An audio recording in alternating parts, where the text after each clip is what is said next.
Whenever I hear the term soft skills, sometimes it irks me, it bothers me. Why? Because to me, some of the soft skills are actually the hardest skills that we need to practice and master as professionals. In order for you to be a really effective leader that gets the kind of results that you need to get at the highest level, there are a number of soft skills that you need to master. In this video, what I want to do is walk you through some of the most important skills that you need to practice, that you need to become really, really skilled at in order for you to be as effective a leader as you can possibly be. Hi, I'm Owen Fitzpatrick, psychologist, and I specialize in helping executives to be as effective and as impactful as they can possibly be. And so when we talk about soft skills, there are 7 soft skills that I want to walk you through as being the most important skills for you to work on and develop and practice and master. And we'll start with what I believe to be perhaps the most important of all, which is mindset. Now, when I say mindset, I'm not talking about just being positive. I'm not saying, oh, in order for you to be a great leader, you need to be positive. That's not enough. I'm also not just talking about the growth mindset. The growth mindset, of course, is popularized by the work of Professor Carol Dweck of Stanford University. Professor Dweck found that people who tend to be more successful tend to have a growth mindset as opposed to a fixed mindset. So a fixed mindset is when they believe their abilities or intelligence is going to be locked and fixed, whereas people with a growth mindset believe that they can improve, they can work on something through effort, through taking feedback, through adapting, through putting in the energy. And so when you have a growth mindset, you're more likely to learn, you're more likely to grow, you're more likely to develop and improve. And that's important. But there are other mindsets we need to have as well. For instance, the opportunity mindset, your ability to turn and look at any problem and see how it might actually be an opportunity. An anti-fragile mindset, where you're able to look at any adversity and ask yourself the question, how can this help me to become better and more effective and stronger as a result? By you being able to ask questions and by you being able to turn any negative event into something positive, it transforms your ability to be as effective a leader as you need to be. So your mindset is not just about being positive or even just having a growth mindset. There's a number of different mindsets that you need to cultivate and you need to develop for you to be as an effective a leader as you can possibly be. The second soft skill that you really need to work on is communication skills. Your ability to be able to be a more effective communicator doesn't just mean knowing the right kind of body language or the right kind of voice tone to use when you're speaking to people. It means being more clear in your communication, your ability to be able to explain things in a more simple way, your ability to be able to speak in such a way that demonstrates a sense of gravitas or executive presence, as we call it. And by the way, I have a video just on executive presence you can also access as well. But when we're demonstrating this sort of clear communication, this confident communication, it's being able to ensure that when you speak, not only do people listen, but they keep listening. Not only do they keep listening, but they're engaged. Not only are they engaged, but they're also influenced by you. And so being able to be an effective communicator is vitally important if you were to be an effective executive. Now, that being said, one of the elements of being an effective communicator is the third kind of soft skill, which is influence.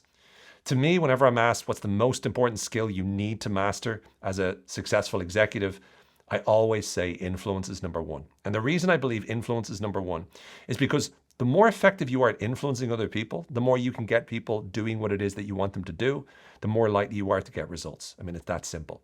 When you've got a team and you're successfully able to motivate them, you're successfully able to excite them and inspire them, you're more likely to be able to get the results. When, for instance, you're struggling to be able to get your message across, you're going to find yourself not very often getting the kind of results that you want on an ongoing basis. But if you're really good at influence, it means you're much more likely to be able to influence other executives, other peers, as well as your clients, your customers, and most importantly, your team, so that you can get the most out of every person that you work with. So influence is a critical skill you need to master and cultivate. The next is presentation skills. So when you're presenting to an audience, whether that be a group of 2 or 3 at a meeting, or whether it's 100 or even 1,000 people, as a leader, as an executive, you need to be able to present in a way that grabs the attention of the audience from the get-go and holds their attention all the way through. And this could be for a 5-minute presentation, a 1-minute presentation, or even a 50-minute presentation, or a 2-hour presentation sometimes. What is it that you can do to improve your ability to present so that you're able to introduce your message, your presentation, your keynote in such a way that from the very beginning you grab the attention of everyone and you make them hooked and you make them want to keep listening to you. You make them pay attention and simply become completely and totally absorbed in the message that you're communicating. How can you ensure that you're able to present in a more persuasive way? So you're pitching ideas that really makes people more likely to believe you. You're cultivating belief in your audience. And how do you conclude that presentation in a way that is memorable and everyone walks away inspired and motivated and driven and excited about what they've heard, with a clear call to action for them to execute on? The next type of skill or soft skill that you need to be able to develop as a leader is critical thinking. This means your ability to challenge your own assumptions, your ability to become aware of your own biases, both unconscious biases as well as cognitive biases. These are the habitual mistakes that we make that oftentimes lead us to making the wrong kinds of decisions. And this is really paired with another skill of decision making.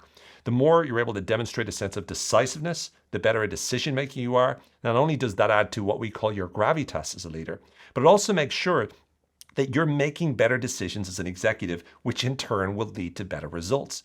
But the only way to be a great decision maker is to be able to not only have a strong decision-making process that you follow, but also to make sure that you're thinking critically, that you're challenging your own assumptions, you're challenging best practices. You're not just going with something because this is the way we've always done it. You're finding new ways to be able to tackle the problems or the challenges that you're facing. And critical thinking also helps you to be a more effective problem solver as well. It allows you to think outside the box because you're no longer relying on the same old approach.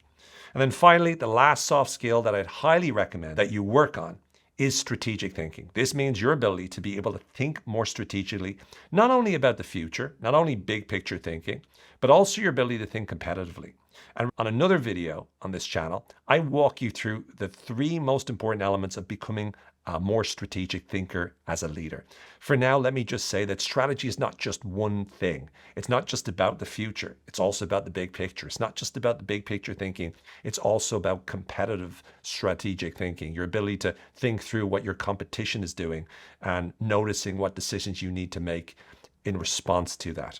So by you being able to become a more strategic thinker, by thinking more about the future, being more a big picture thinker, as well as being able to think competitively, it allows you to be able to make better decisions moving forward so you can indeed be much more successful in getting the kind of results that you want. Now, these are the 7 most important soft skills. There are other things, of course. There's time management, workload management, project management. There's a whole host of other soft skills that are really important for you to master as a leader.